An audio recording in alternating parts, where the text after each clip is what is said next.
अज्ञानतिमिरान्धस्य ज्ञानञ्जनशलाकया चक्षुरुन्मीलितं येन तस्मै श्रीगुरुवे नमः। श्री चैतन्य चरितामृत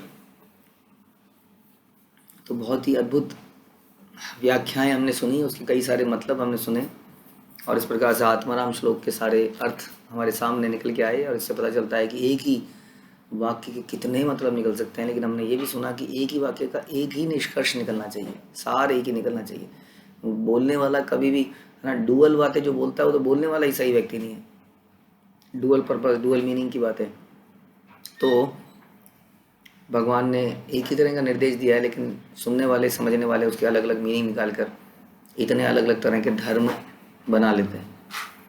तो चैतन्य महाप्रभु ने यहाँ पर इतनी व्याख्याएं करी और फिर अंत में दिखाया कि इसका सार क्या है। कृष्ण की सेवा में लगना ही वही सार है वास्तव में, ऐसा उन्होंने बताया। और वही व्यक्ति स्वयं में प्रसन्न रह सकता है, अपने आप में आत्माराम बन सकता है, आत्माराम के लिए आत्माराम बन सकता है। भगवान भी आत्माराम है, अपने में ही संतुष्ट हैं। जीव में अपने में ही संतुष्ट हो सकता है। जीव को इतनी सारी वस्तुओं की आवश्यकता नहीं है जितनी हम बटोरते हैं प्रसन्न रहने के लिए। यदि वो भगवान का दासत्व तो स्वीकार कर ले तो उसे किसी चीज़ की आवश्यकता, दास को किसी चीज़ की जरूरत नहीं होती है। स्वामी को जो भी सेवा चाहिए होती है उसको सामान ला के देता है। तुम्हें झाड़ू मारना है, ये लो झाड़ू मैं देता हूँ। ऐसे तो नहीं है ना उसको तुम्हें झाड़ू अपना लाना पड़ेगा। तुम्हें पोछा लगाना है, तुम्हें पोछा मैं दूंगा। तुम्हें ड्राइवर बनना है तो गाड़ी मैं दूंगा, या तुम अपनी गाड़ी लेके आओ। तो इस प्रकार से जो भी हमें आवश्यकताएं हैं हमारी, वो हमें भगवान दे देते हैं, क्योंकि उनको हमसे सेवा लेनी है।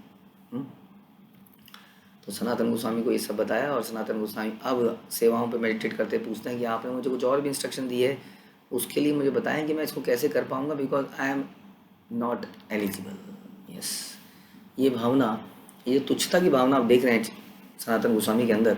सनातन गोस्वामी का अगर हम चरित्र पढ़ते हैं तो मुस्लिमों के यहाँ भी जॉब उन्होंने किसी कारण से करी थी, हम सुनते हैं। क्योंकि हुसैन शाह ने बोला था सबको मार डालूंगा, सारे वैष्णवों को, लेकिन तुम्हारी ज़रूरत है, हाँ बोल दो नहीं तो सब खत्म है।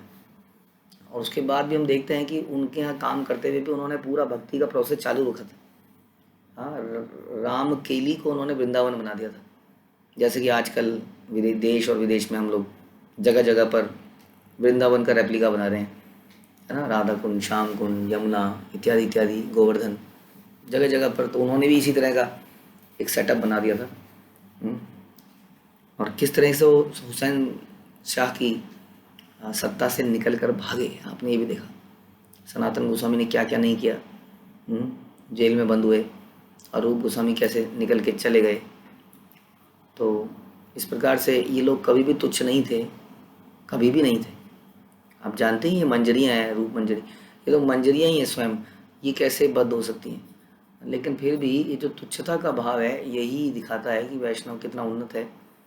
हम लोगों से अपराध भी हो जाए अगर, तो हम अपने आप को तुच्छ नहीं मानते हैं।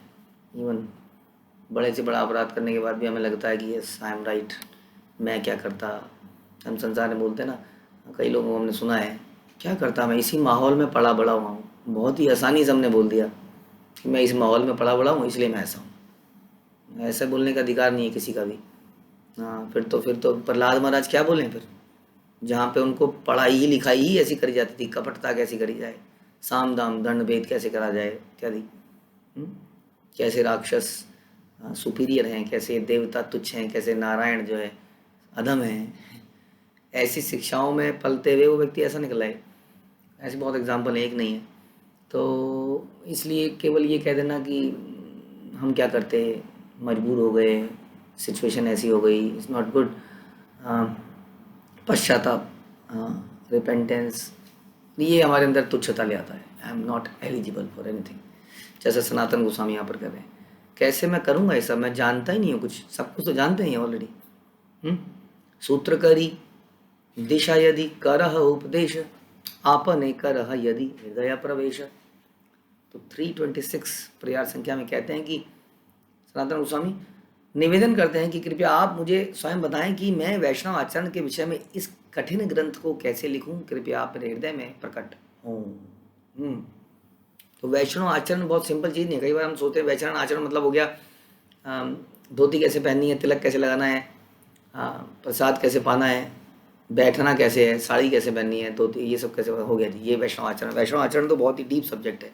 आचरण मतलब भाई आचरण ही तो सब कुछ है। आचरण से ही तो हम सिखाते हैं, सीखते हैं, सिखाते हैं। तो आचरण, वैष्णव आचरण, आचरण तो एक अनलिमिटेड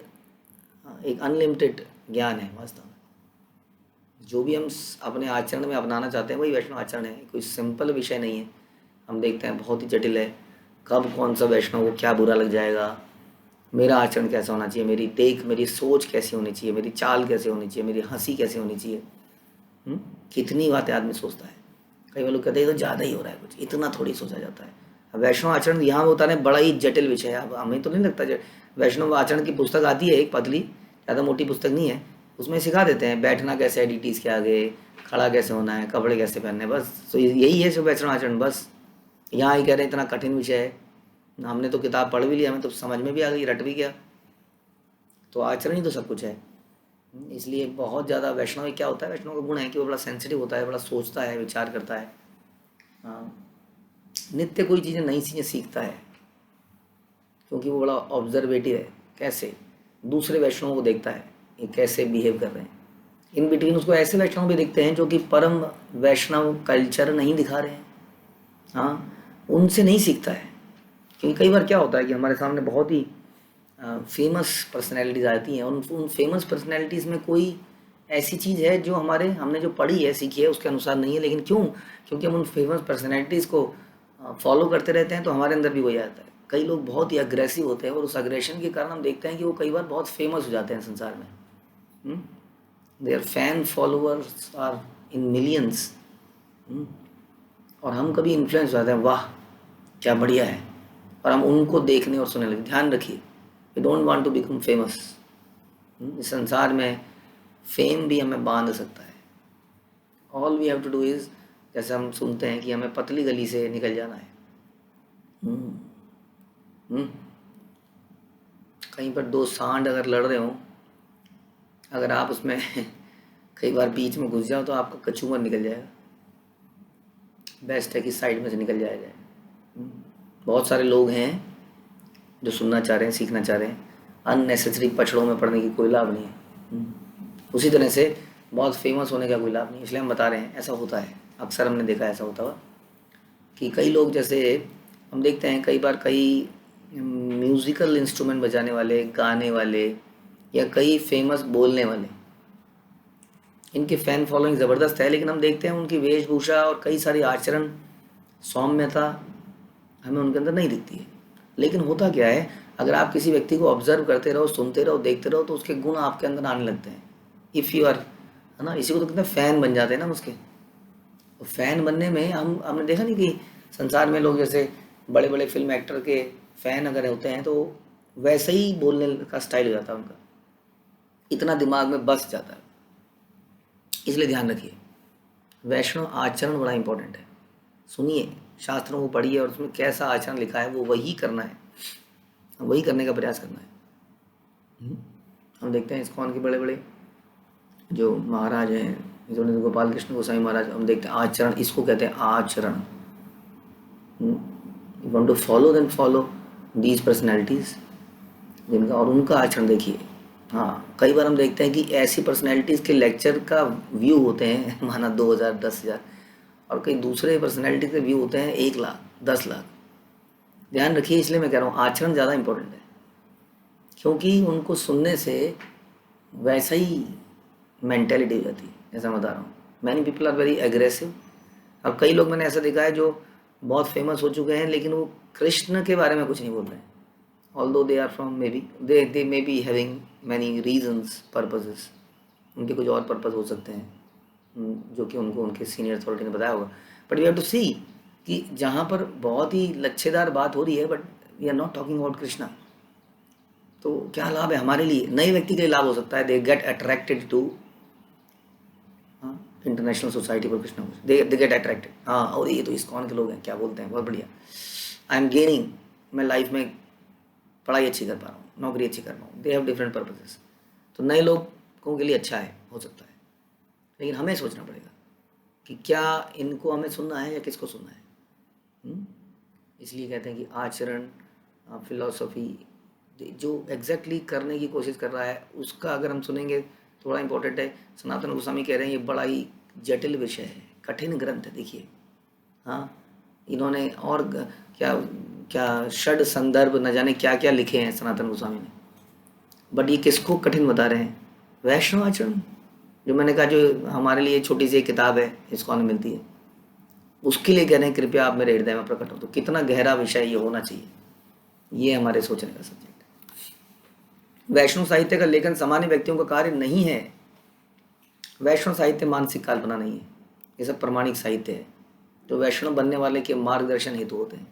ऐसी परिस्थिति में कोई सामान्य व्यक्ति अपना मत नहीं दे सकता, उसके मत को सदैव वेदों के निर्णय के अनुसार ही होना चाहिए। यस, कोई आपको बहुत ही बढ़िया बता रहा हो, कई बार अगेन देखिए बड़ा डेविएशन है, आ जाता है दिमाग में। हम जब सुनते हैं ना, it is okay to be, क्या कहते हैं, how to be self confident, how to win.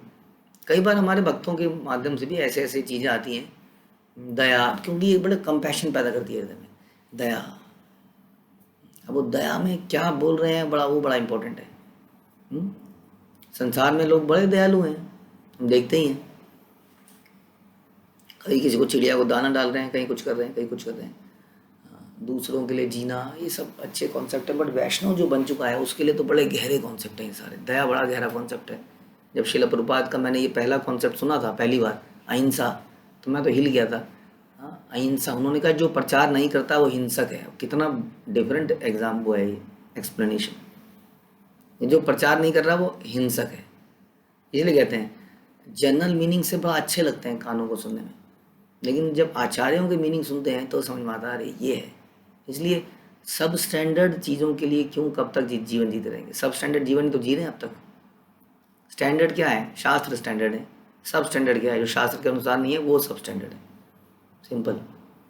तो इसलिए यहाँ पे बता रहे हैं प्रभुपाद, कोई अपना मत नहीं दे सकता है वास्तव में। मत क्या है? मत है शास्त्रों के अनुसार। मत को सदैव वेदों के निर्णय के अनुसार होना चाहिए। जब तक कोई व्यक्ति वैष्णव आचरण में पूर्ण दक्ष ना हो और श्रेष्ठ अधिकारी द्वारा अधिकार प्राप्त ना हो, तब तक वह श्रीमद् भागवतम और भागवत गीता पर टीकाएं नहीं लिखना चाहिए, नहीं वैष्णव ग्रंथ लिखने चाहिए। यानी कि प्रभुपाद कह रहे हैं it has to be 100% as it is, has to be 100% as it is.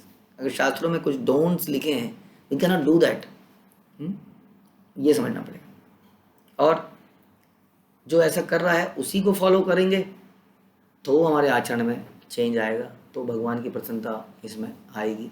जब हम एज इट इज, हम अपना कुछ इन्वेंट करने की कोशिश करेंगे कहीं पर भी, तो समस्या बनी रहेगी। तबे तार दिशा स्फुरे मोनी चेहरे हृदय, ईश्वर तुम ये कराए सही सिद्ध आया। यदि आप मेरे हृदय में प्रकट हो जाओ और इस पुस्तक को लिखने के लिए स्वयं निर्देश दें, तो मैं निम्न जन्मा होते हुए भी आशा करता हूँ कि मैं इसे लिख पाऊंगा। ये एक वैष्णव का थिंकिंग प्रोसेस होता है कि भगवान मैं किसी कारण लायक नहीं हूँ, हे गुरुदेव मैं किसी लायक नहीं हूँ, लेकिन यदि आप मेरे को निर्देशन देंगे, आशीर्वाद देंगे, तो मैं आशा करता हूँ कि शायद मैं इसको कर पाऊँ। आप ऐसा कर सकते हैं क्योंकि आप स्वयं पूर्ण पुरुषोत्तम भगवान हैं, और आप जो आदेश देंगे वो पूर्ण आदेश होगा। और इस प्रकार से हम जब ऐसे सनातन रूप और षड गोस्वामी हमारे आचार्यों की बात सुनेंगे तो हम भी बिल्कुल वही बात कर रहे होंगे जो भगवान का आदेश है, क्योंकि इन लोगों ने जीवन में एग्जैक्टली वही किया। जब हम एज इट इज़ करते हैं तो बड़े सारे निंदाएं होती हैं संसार में, ऐसा थोड़ी होता है, ऐसा भी कुछ होता है क्या, बहुत चीज़ें बोली जाती हैं। लेकिन थोड़े समय में जब सूर्य उदय हो जाता है ना, तो सबको दिखने लगता है। प्रारंभ में पता नहीं चल रहा है क्या होने वाला है, क्या हो रहा है, बट अब जब शास्त्रों के अनुसार, गुरु परंपरा के अनुसार जीवन जीते हैं तो बहुत सारी आलोचनाएं हो सकती हैं, निंदा हो सकती है, लेकिन यदि हम उसको करते रहें तो अवश्य ही एक दिन लाभ होगा। इसलिए छोटा रहकर अगर आप अपने को स्ट्रॉन्ग करते रहेंगे तो दैट इज़ बेटर। बड़ा बन के एकदम से एक्सपोज कर देंगे तो बहुत बड़ा खतरा है। इसलिए कहते हैं कि जैसा आप बोलेंगे वैसा ही करना है, और वो पूर्ण है। इस तरह से हम प्रभुपाद में बताते थे कि जब आचार्यों की बात हम मानते हैं तो वही पूर्ण है। क्यों? क्योंकि वो उसकी बात मान रहे हैं जो पूर्ण है। प्रभु कहे ये करी ते करी बात तुम मन, कृष्ण से ही तुम करावे स्फुरण। श्री चैतन्य महाप्रभु ने उत्तर दिया कि तुम जो भी कुछ करना चाहते हो उसे कृष्ण कृपा के बल पर सही सही करोगे। वे वास्तविक तात्पर्य प्रकट कर देंगे, यानी कि मैंने तुम्हें ऑलरेडी एम्पावर कर दिया है। जो तुम लिखोगे वो परफेक्ट ही लिखोगे, तुमसे परफेक्ट निकलेगा। चिंता मत करो, यू गो अहेड, मेरा आशीर्वाद तुम्हारे साथ है। सनातन गोस्वामी कृष्ण के शुद्ध भक्त थे और शुद्ध भक्त के पास कृष्ण की सेवा करने के अतिरिक्त और कोई कार्य रहता ही नहीं है। फलतः कृष्ण उसकी सहायता करने के लिए सदा प्रस्तुत रहते हैं। जैसा कि हमने देखा जिस प्रकार से इस्कॉन की संस्थापना हुई, कितने भयंकर कष्ट आए, लेकिन सब में बीच में से प्रभुपाद निकलते गए निकलते गए निकलते गए निकलते गए, क्योंकि भगवान साक्षात उनकी सहायता करते हैं। ऐसे ही बड़े बड़े कामों में सहायता मिलती है यदि हम गुरु कृष्ण को एज इट इज़ फॉलो करते हैं। तो वो साक्षात हमारे सामने प्रस्तुत रहते हैं, वो हृदय में बैठे ही हैं, जानते ही हैं कि हम क्या कर रहे हैं, कैसे विचार हैं, कहाँ शरणागति है, कितने मेरी लॉयलिटी है, कितना मेरा फेथ है, श्रद्धा है, ये सब वो हृदय में देख रहे हैं। और जहाँ वो देखते हैं yes he is the genuine person, श्रद्धा एकदम बढ़िया व्यक्ति है, दोगला नहीं है, ईमानदार है, मेहनती है और फेथफुल है, सरेंडर्ड है, तो भगवान उसकी मदद करते हैं। ऐसा कह रहे हैं यहाँ पर, तुम आगे बढ़ो, मैं तुम्हारे साथ हूँ। कैसे बोला साक्षी गोपाल में भी भगवान, कैसे कितना विश्वास था उस व्यक्ति का भगवान के ऊपर। कहता है भगवान मैं शादी तुम्हारे सामने कर रहा हूँ, ज़रूरत पड़ेगी तो मैं तो बुला लूँगा तुम्हें गवाही के लिए, और आते भी हैं। हाँ, भगवान क्या कहते हैं, मैं तुम्हारे पीछे पीछे हूँ, डोंट वरी, पीछे मुड़ के देखना मत, मैं आ रहा हूँ, डोंट वरी। कितना विश्वास है, और ऐसा हो जाता है। फिर यह वर्ष श्री चैतन्य महाप्रभु ने सनातन गोस्वामी को दिया, जो कि वैष्णव स्मृति लिखने के अधिकारी थे। सनातन गोस्वामी भगवान के शुद्ध भक्त थे और चैतन्य महाप्रभु के आशीर्वाद से वे इस ग्रंथ को पूर्ण रूप से लिख सके। इवन कृष्णदास कविराज के बारे में हम सुनते हैं कि he was about 80-90 years I think, जहाँ तक मैंने सुना, जब वो कृष्ण ये हमारा ये ग्रंथ लिख रहे थे चैतन्य चरितामृत। इतना वयोवृद्ध व्यक्ति ऐसा ग्रंथ लिख रहा है, सोचिए हम कब से पढ़ रहे हैं इसको, आदि लीला, मध्य लीला, अंत लीला, अनलिमिटेड श्लोका चल रहे हैं, और उसमें आनंद, ज़बरदस्त आनंद है। कितनी एक्साइटमेंट होगी लिखने वाले की कि ऐसा ग्रंथ वो एज के इस सेक्शन में लिख पा रहा है। तो ये लोग भगवान द्वारा शक्ति प्राप्त हैं, क्योंकि बड़े सौम्य हृदय के हैं, बड़े ही विनम्र भक्त हैं। तथापि यही सूत्र शून दिग्दर्शन सकारण लिखी यादव गुरु आश्रयण। क्योंकि तुमने मुझसे संक्षेप रूपरेखा प्रदान करने के लिए कहा है, अतः इन कुछ संकेतों को सुनो। मैं तुम्हें रूपरेखा, आउटलाइन बता देता हूँ, किस किस के अंतर्गत तुम्हें एक ग्रंथ लिखने हैं, क्या उसकी बेसिक सार निचोड़ क्या होना चाहिए।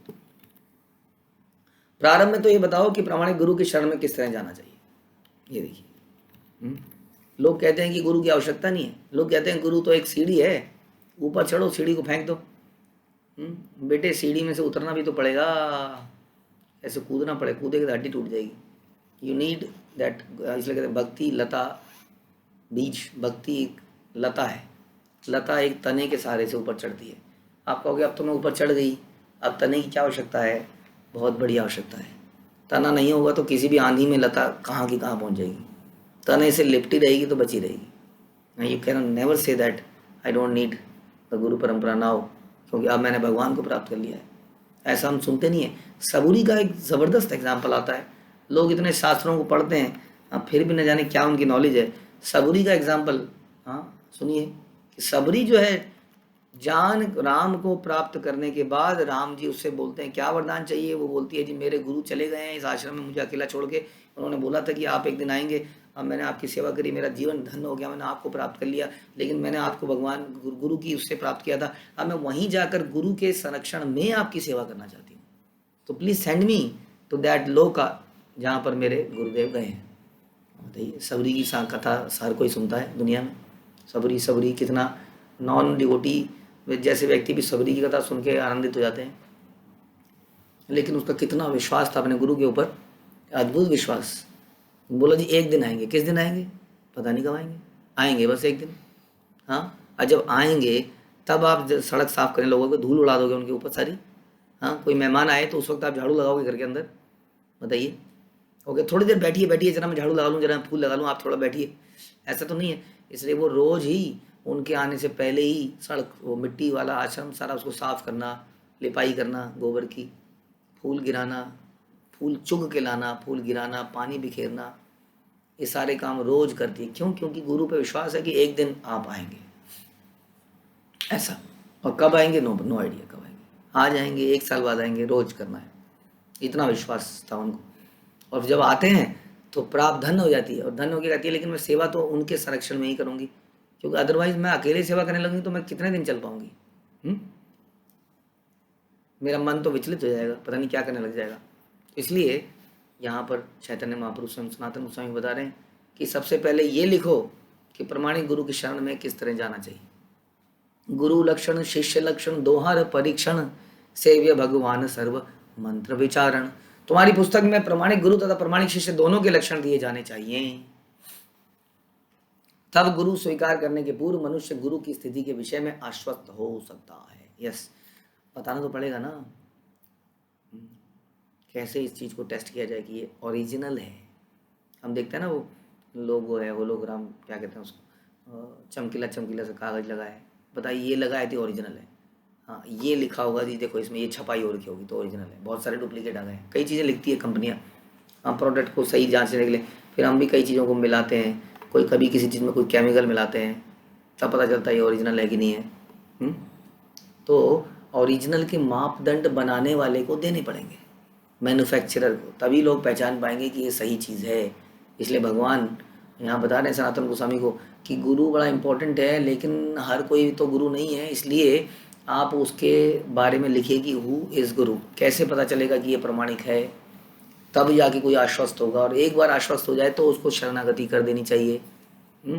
और ऐसे ही हर कोई व्यक्ति शिष्य बनने के लायक भी नहीं है।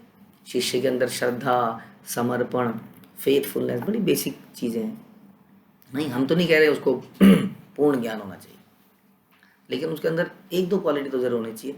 कि वो आज्ञाकारी बने, पहला तो आज्ञाकारी बने बस। Obedient, yours obedient servant, yours obedient, yours faithfully, हम बचपन में लेटर्स में लिखते थे। ये फेथफुल होना और ओबीडियंट होना बड़ा इंपॉर्टेंट है। चलिए सरेंडर की जो रियल डेफिनेशन है वो तो बाद में आएगी, कम से कम वो लॉयल बने, फेथफुल बने, ओबीडियंट बने। तो गुरु शिष्य बनने के लिए भी क्वालिफिकेशन है, तभी उसको लाभ प्राप्त होगा जो लाभ वो चाह रहा है। इस तरह गुरु शिष्य की स्थिति के बारे में आश्वस्त हो सकता है। पूर्ण पुरुषोत्तम भगवान कृष्ण को आराध्य सेवक के रूप में वर्णित किए जाने चाहिए। हाँ देखिए, don't confuse people, please don't confuse people, already they are confused. कौन देवता है, कौन भगवान है, लोग बड़े कंफ्यूज हैं कि किसकी पूजा करें। देवता भी तो भगवान के ही दास हैं। कई बार लोग हमको बोलते हैं देवता भी तो भगवान के दास हैं।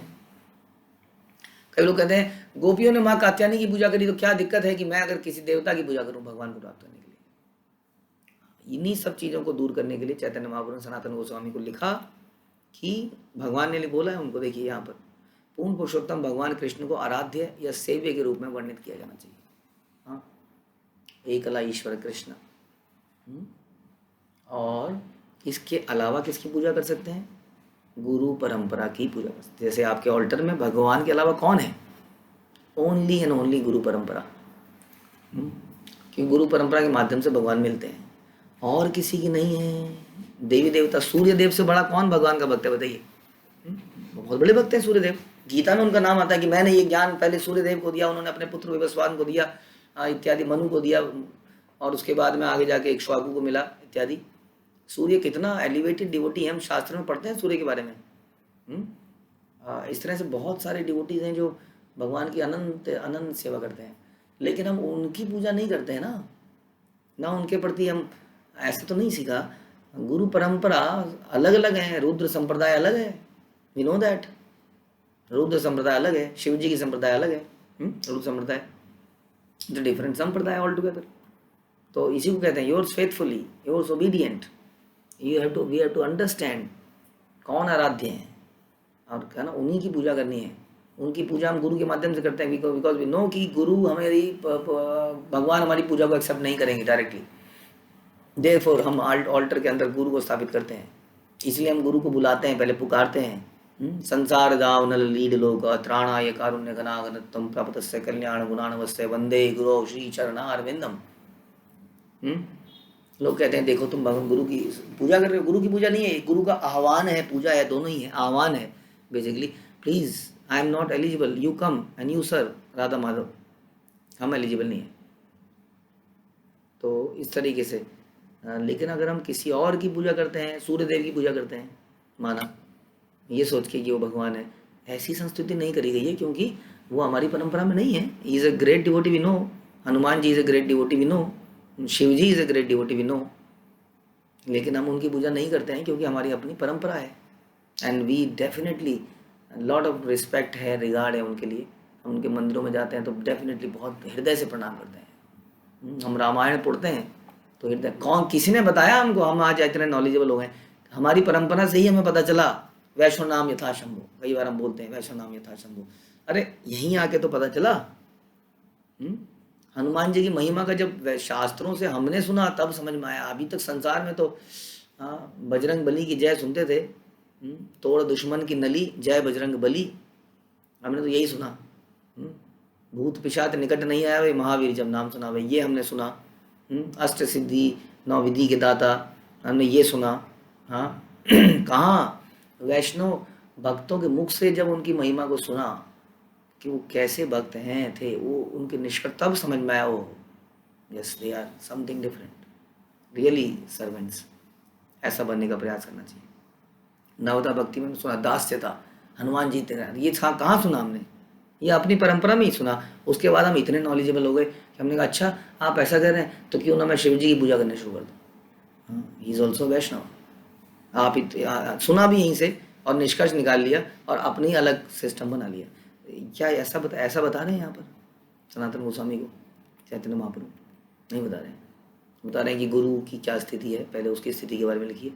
हाँ गुरु की स्थिति, गुरु के शरणागति क्या है, गुरु जो बोलेगा वही तो करेंगे। अगर हम वो नहीं कर रहे हैं देन कैसे कह सकते हैं कि हम शिष्य, हमने गुरु की शरण ली है। फिर काहे के डिवोटी हुए आप, क्या आपको एक्सेप्ट किया जाएगा?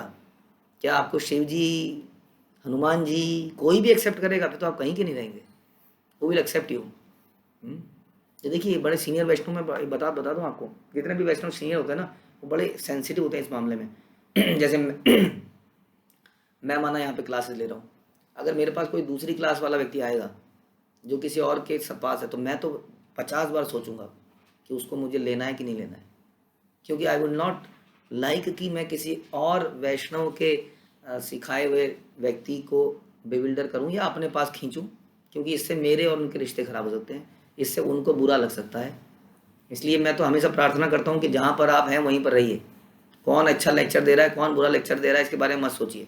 अगर आपके पर्सनल रिलेशनशिप बन गए हैं अपने सीनियर के साथ, इन द सेंस कि आप उनसे गाइडेंस लेने के लेवल पे आ गए हैं, वो आपको गाइड कर रहे हैं, अचानक से किसी एक का लेक्चर बहुत अच्छा लगा, आई वाह excellent, I want to change now, ये करना ठीक नहीं है। मतलब लीडर को सोचना चाहिए, लेने वाले को मैं तो कहता हूँ, नीचे आने वाले तो हैं ही, उनका तो दिमाग में प्रॉब्लम है ही, उसको सोचना चाहिए कि हम क्यों किसी के व्यक्ति को लें, क्या ये गलत नहीं है? इतिहास में हम सुनते हैं इसके बारे में, जीव गोस्वामी और हृदय चैतन्य, यस हृदय चैतन्य वॉज गुरु ऑफ, मैं भूल रहा हूँ, हाँ यस भूगर्भ गोस्वामी, हाँ ना श्याम सुंदर प्रभु, यस श्याम सुंदर राधा श्याम सुंदर मंदिर, एक सेकंड मैं बताता हूँ आपको, श्याम जो है, हाँ आई थिंक वही है। तो वहाँ पर जिनको नूपुर मिला था राधा रानी का, श्यामानंद प्रभु, उनको नूपुर मिला था ना, झाड़ू मारते थे राधा रानी का, तो राधा रानी ने उनके माथे पे तिलक दे दिया था, तो हमारे तिलक के बीच में उनके एक लाल तिलक है। तो वो जीव गोस्वामी के पास गए थे और उनका नाम वॉज समथिंग एल्स। तो कुछ ऐसा हुआ कि राधा रानी ने नाम दिया, मैं don't remember the story, Radha Rani ने उनको बोला आज से तुम इस नाम से पुकारे जाओगे, वो एक लंबी स्टोरी है, संक्षेप में सुनिए।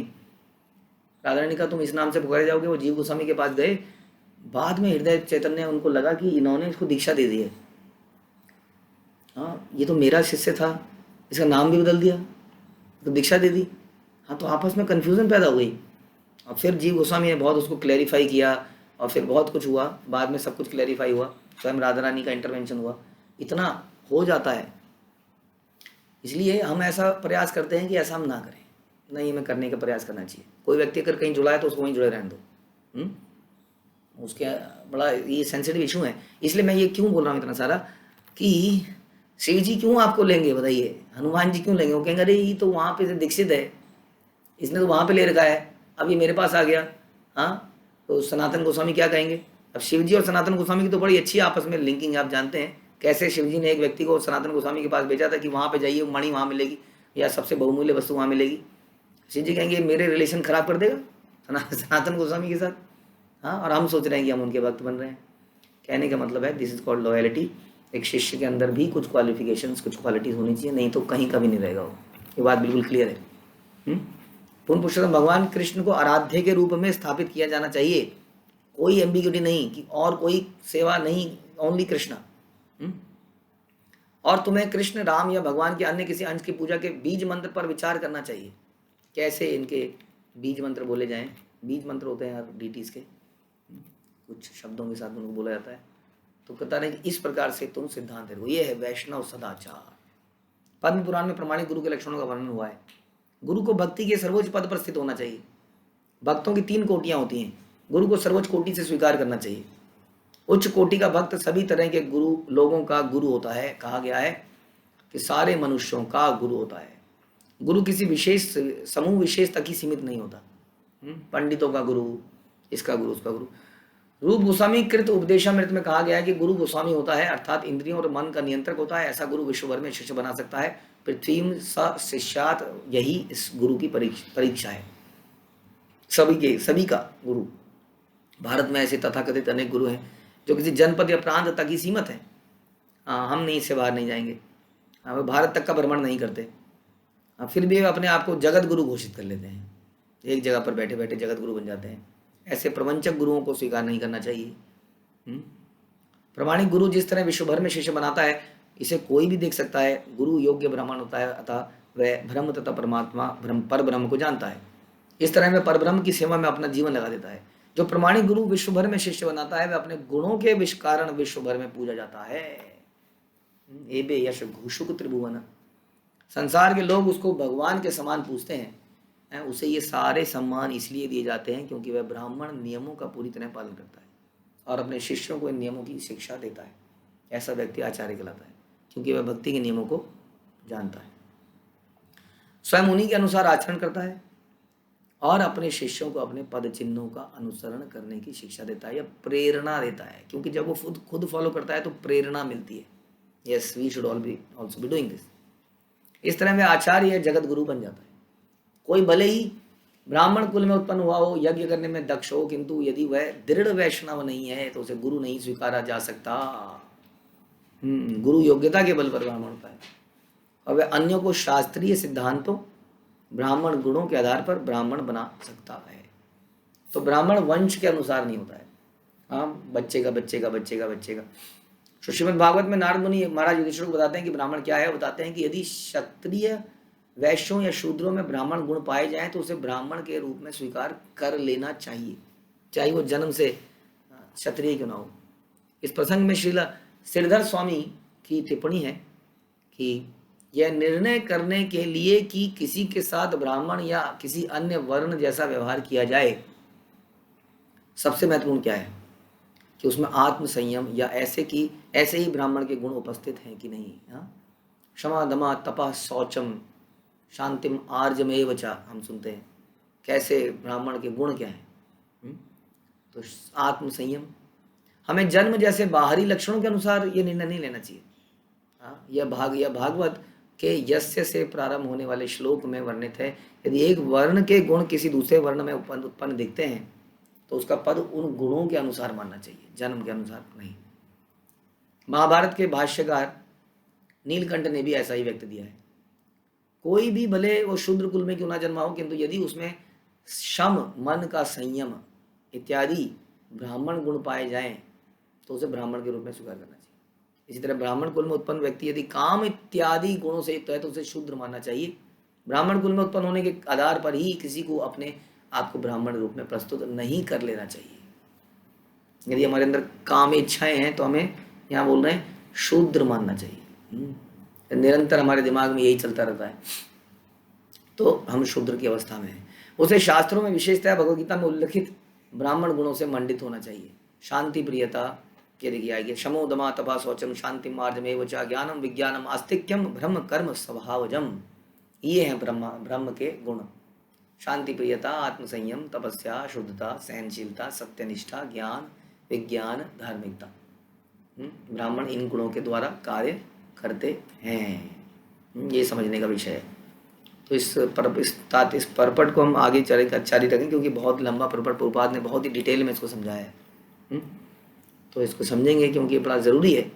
वैष्णव सदाचार हमारे लिए सबसे बड़ा इंपॉर्टेंट वस्तु है वास्तव में। वैष्णव सदाचार क्या है, देखिए सिंपल, कैसे हमें आगे सदाचार अपना जीवन कैसे बिताना है, यही तो है। अगर हमें यही नहीं पता होगा तो हम ऐसे आगे कैसे कुछ कार्य कर पाएंगे। इसलिए जीवन बिताने के तरीके, हमें जीवन जीने के तरीके, बोलने के तरीके, पहनावे का तरीका, सोचने का तरीका, ये सब ही हमें वैष्णव सदाचार से मिलता है। और हम क्योंकि टोटली डेविएटेड हैं, तभी तो इस संसार में है। हमें गाइड करना पड़ेगा अपने आप को, अपने मन के हिसाब से नहीं चलना पड़ेगा। जैसे आज मैंने बहुत सारे टिप्स दिए, हमने डिस्कस किए, अपने आप को वैसे चैनलाइज करना पड़ेगा, गाइड करना पड़ेगा। मन पे संयम ब्राह्मण का भी सुना हमने, मन पे संयम ब्राह्मण का लक्षण है। और हम सबको ब्राह्मण बनना है, प्रयास करना है, ऐसा प्रभुपाद चाहते थे, क्योंकि ब्राह्मण समाप्त हो चुके हैं। तो इसलिए मन पे संयम लेके आइए और उसको नियमों के अनुसार जीवन में आगे बढ़ने को बताइए। हरे कृष्णा। श्रील प्रभुपाद की जय। ग्रंथराज श्रीमद् भागवत श्री चैतन्य चरितामृत की जय। श्री कृष्णदास कविराज की जय।